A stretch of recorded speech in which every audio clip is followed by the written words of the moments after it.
Today, we're diving into a really simple 5-step method from a pediatric occupational therapist that can absolutely transform how your kids respond. Right? Does it ever feel like you're just talking to a brick wall?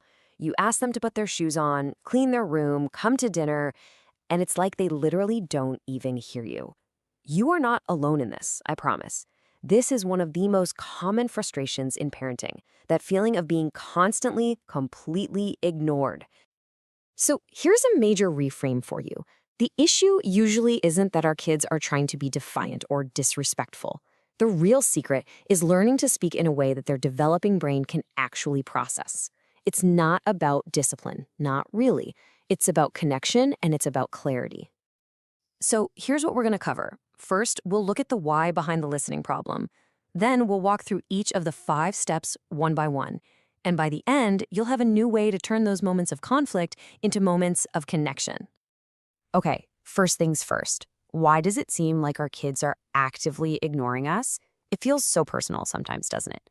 But the reason is actually rooted in how their brains are wired for focus. People call this the noise-canceling headphones effect. You know, when a child is deep into building Legos or watching a show or pretending to be a dinosaur, they are in a state of hyper-focus. It's like they have these invisible, top-of-the-line headphones on. I mean, think about it. Have you ever been scrolling on your phone when your partner asks you something and you genuinely don't hear a word they said? That's what's happening to your child, like, all the time. So our first job, before we can ever give an instruction, is to get them to metaphorically take those headphones off. And that brings us to our very first actionable step, the connection catalyst. This is all about getting their full attention before you even start to speak. And it's actually this simple. First, you get down on their level. Think about it. Standing over a little person can feel really intimidating, but crouching down signals safety. Next, a gentle touch on their arm or shoulder that physically breaks their focus bubble. Then, say their name, and this is the most important part, you wait for eye contact. That moment they actually look at you, that's your green light. The headphones are officially off and you know they're ready to listen. Okay, so now you have their attention. But what you say next matters just as much. This is where a lot of us, myself included, can get it wrong. And it's all about understanding their mental capacity. Does this sound at all familiar? To an adult brain, this is a perfectly logical sequence of events.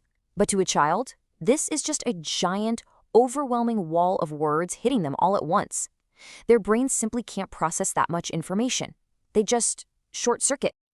I want you to think of your working memory like a mental whiteboard. As adults, our whiteboards are pretty big, right? We can juggle multiple, complex tasks. But a child's whiteboard, it's tiny. So when we give them that long list of instructions, that little board fills up instantly, and they either forget everything after the first step or get so overwhelmed they just freeze and do nothing at all. So the solution is to match our instructions to the size of their whiteboard. Here's a handy little guide.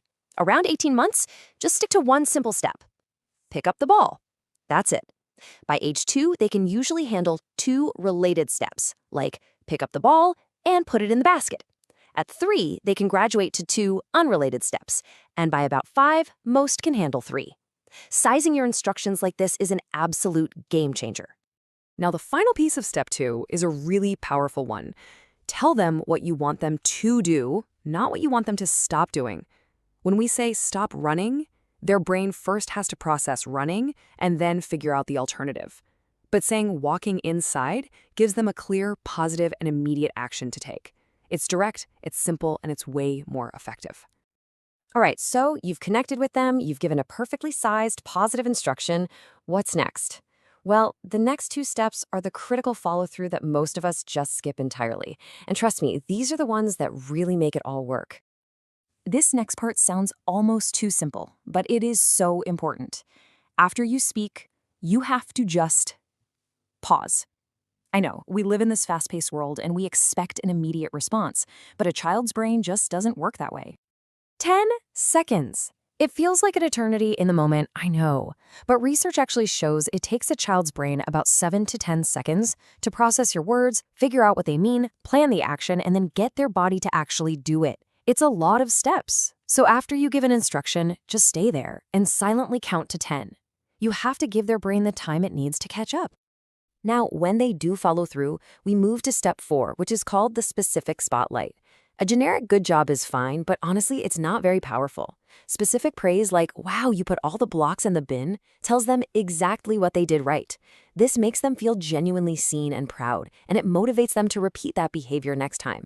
You're basically shining a spotlight on the cooperation you want to see more of. But what happens if you pause for 10 seconds and they still don't do it? This is a question I get all the time. That's when we move to the final step. And this is how you teach your child that when you give a direction, you mean it. This is the helping hand. First, you repeat the direction, maybe breaking it down even more. Put on your shorts. Then you can point to the shorts to make it crystal clear what you're talking about. If there's still no movement, that is your cue to physically assist. You might gently place the shorts in their hands and say, let's put your shorts on, helping them if needed. The goal here isn't to force them or to punish. It's to teach them that ignoring or stalling doesn't work. The task has to be completed one way or another. You see, this 5-step method is so much more than just a trick to get kids to listen. It's really a fundamental shift in our thinking, from a mindset of conflict and demanding compliance to one of connection and building cooperation. So let's do a super quick recap. Step 1, connect before you direct. Take off those mental headphones. Step 2, match your instructions to their little whiteboard. Step 3, give them that crucial 10-second pause to process. Step 4, shine that specific spotlight on what they did right. And finally, step 5, if you need to, offer a helping hand to ensure follow-through. And look, it's so important to remember that this is not a magic wand. Our kids are little humans with enormous feelings. They are going to have off days, they'll have stubborn moments, and there will be times they just aren't in the mood. That is completely normal. It doesn't mean you're doing anything wrong. This is all about progress, not perfection.